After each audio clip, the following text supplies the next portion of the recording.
पत्रकार साथी, अगर चौपाई आपको याद हो तो भगवान श्री राम की कसम खाओ और वो चौपाई पढ़ दो।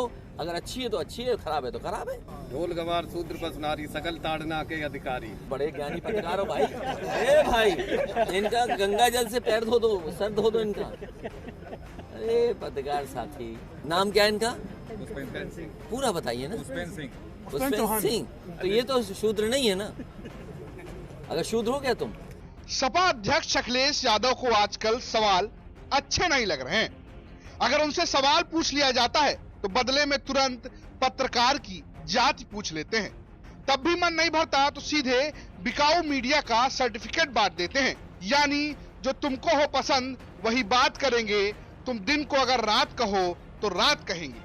अखिलेश यादव और स्वामी प्रसाद मौर्य आजकल दलित पिछड़ों की आवाज बन रहे हैं।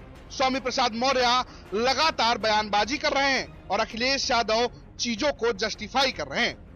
ये वही स्वामी प्रसाद मौर्य हैं जिन्होंने जुलाई 2012 में नेता प्रतिपक्ष रहते अखिलेश यादव को दलित विरोधी बताया था और बकायदा तत्कालीन बसपा नेता नसीमुद्दीन सिद्दीकी के साथ ज्वाइंट प्रेस कॉन्फ्रेंस कर अखिलेश सरकार पर हमला करते हुए प्रतापगढ़ और कोसी कला के दंगों के बारे में जिक्र करते हुए अखिलेश सरकार पर जमकर हमला बोला था। आज जिस दलित समाज के हिमायती अखिलेश यादव बन रहे हैं, उन्हीं के कार्यकाल में और उन्हीं के गृह जनपद में दलितों को ट्रैक्टर से रौद देने का आरोप लगा था। लेकिन कहते हैं ना, सियासत में न कोई अपना होता है और न पराया, सब सहूलियत के खेल हैं।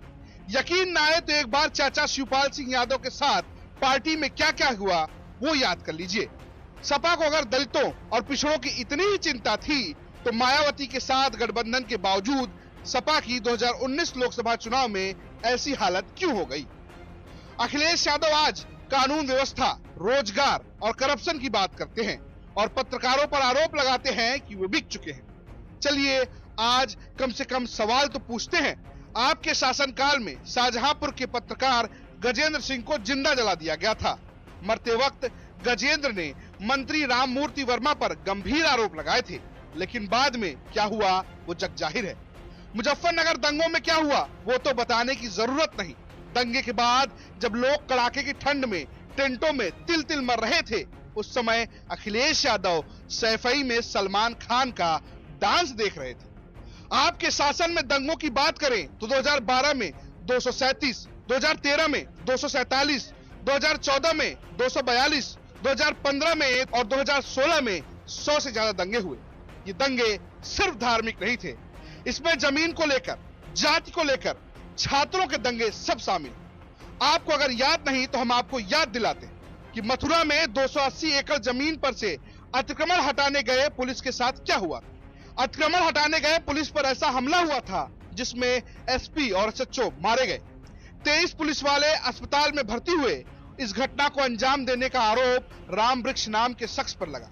आरोप तो यहां तक है कि राम वृक्ष को सपा नेताओं का संरक्षण प्राप्त था, वरना कोई 280 एकड़ कब्जा ले और सरकार को कानो कान खबर ना हो।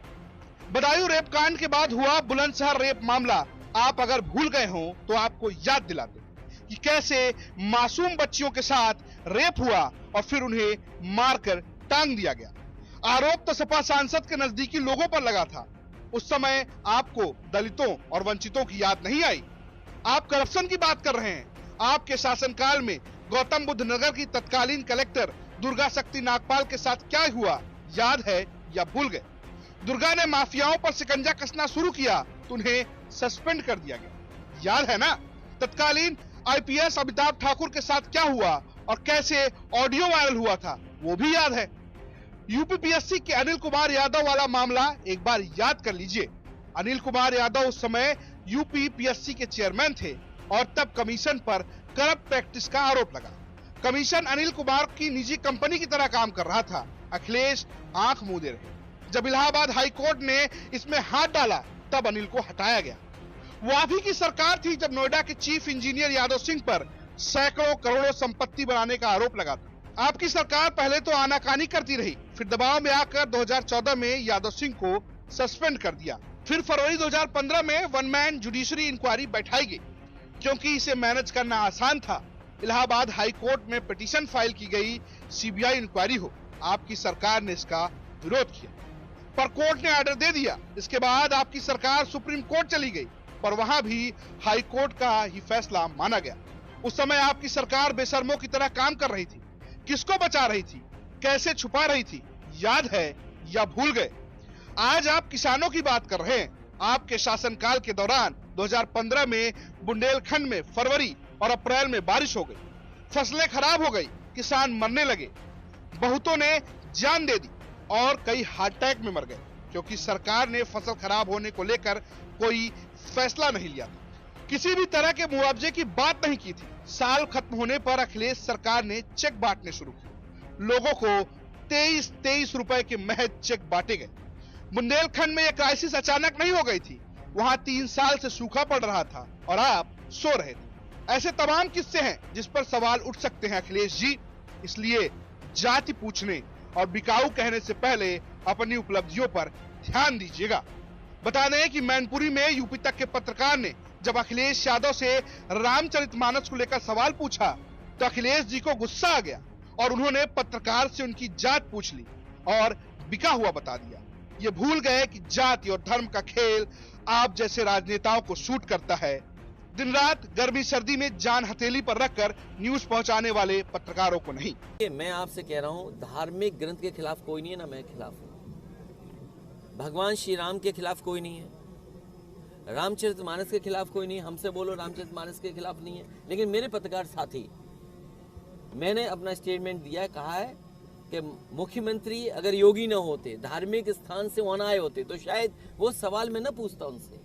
लेकिन क्योंकि वो योगी भी हैं और धार्मिक स्थान से उठ करके सदन में आए हैं, वो बात मैं आपसे नहीं पूछूंगा। मैं ये कहूंगा कि वो चौपाई एक बार हमें पढ़ के सुना दो। क्या आप पढ़ के सुना सकते हो, मुझे बताओ। और फिर मैं मुख्यमंत्री जी से पूछने जा रहा हूं कि मैं शूद्र हूं कि नहीं हूं। कल मैं मंदिर में दर्शन करने जा रहा था, क्या बीजेपी और आरएसएस के लोगों ने वहां गुंडागर्दी नहीं की? अरे हमें पता होता कि 4, 5, 6, 10 गुंडे आए होंगे तो हम भी अपनी तैयारी से जाते कार्यकर्ताओं के साथ। बताओ, 5-6 गुंडे भेज दिए। और ये जब काला झंडा समाजवादी लोग दिखाते हैं तो 1-1 साल जेल भेजते हैं उन लोगों को, कार्यकर्ताओं को। 1-1 साल जेल गए हैं समाजवादी कार्यकर्ता, 2-2 साल रहे हैं केवल सिद्धांत पे विरोध करने के लिए। इसलिए पत्रकार साथी, अगर चौपाई आपको याद हो तो भगवान श्री राम की कसम खाओ और वो चौपाई पढ़ दो। अगर अच्छी है तो अच्छी है, खराब है तो खराब है। कोई खिलाफत नहीं कर रहा ग्रंथ की, ना भगवान के खिलाफ है, ना रामचंद्र के खिलाफ है।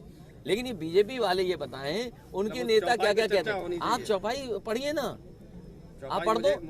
मैं नहीं, अगर याद है तो पढ़ दो आप। और उसके बाद मैंने मुख्यमंत्री जी से कहा कि मुख्यमंत्री से मैं सदन में पूछूंगा कि मैं शूद्र हूं कि नहीं हूं। आप पढ़ दो चौपाई। ढोल गवार शूद्र पस नारी सकल ताड़ना के अधिकारी। तो हम क्या हैं? अच्छा हमें बता दो, हम क्या हैं? हम क्या हैं? शूद्र हैं कि नहीं है? नहीं, शूद्र कहाँ से हुए मुझे नहीं पता। अब ये बड़े ज्ञानी पत्रकार हो भाई। अरे भाई, इनका गंगा जल से पैर धो दो, सर धो दो इनका। अरे पत्रकार साथी, हर चीज में तुम ऐसा खेल खेलोगे। किस अखबार के हो? नाम क्या है इनका? पूरा बताइए ना। पुष्पेंद्र सिंह। तो ये तो शूद्र नहीं है ना। अगर शूद्र हो क्या तुम?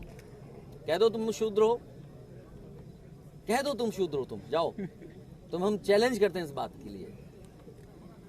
इसीलिए ना समझ मत दो आज के जमाने में, धोखा मत दो। एक नौकरी के लिए तुम समाज में इस तरह की चीजें मत उठाओ। एक नौकरी के लिए कुछ वेतन मिल गया है, जिंदगी चल रही है बस। मैं यही सवाल तुम्हारे मुख्यमंत्री से पूछने जा रहा हूँ। और तुम्हें अगर नहीं बुरा लग रहा है, मुझे बुरा लगता है। अगर तुम जैसे चैनल को नहीं बुरा लगता है तो मैं उसके लिए कुछ नहीं कर सकता।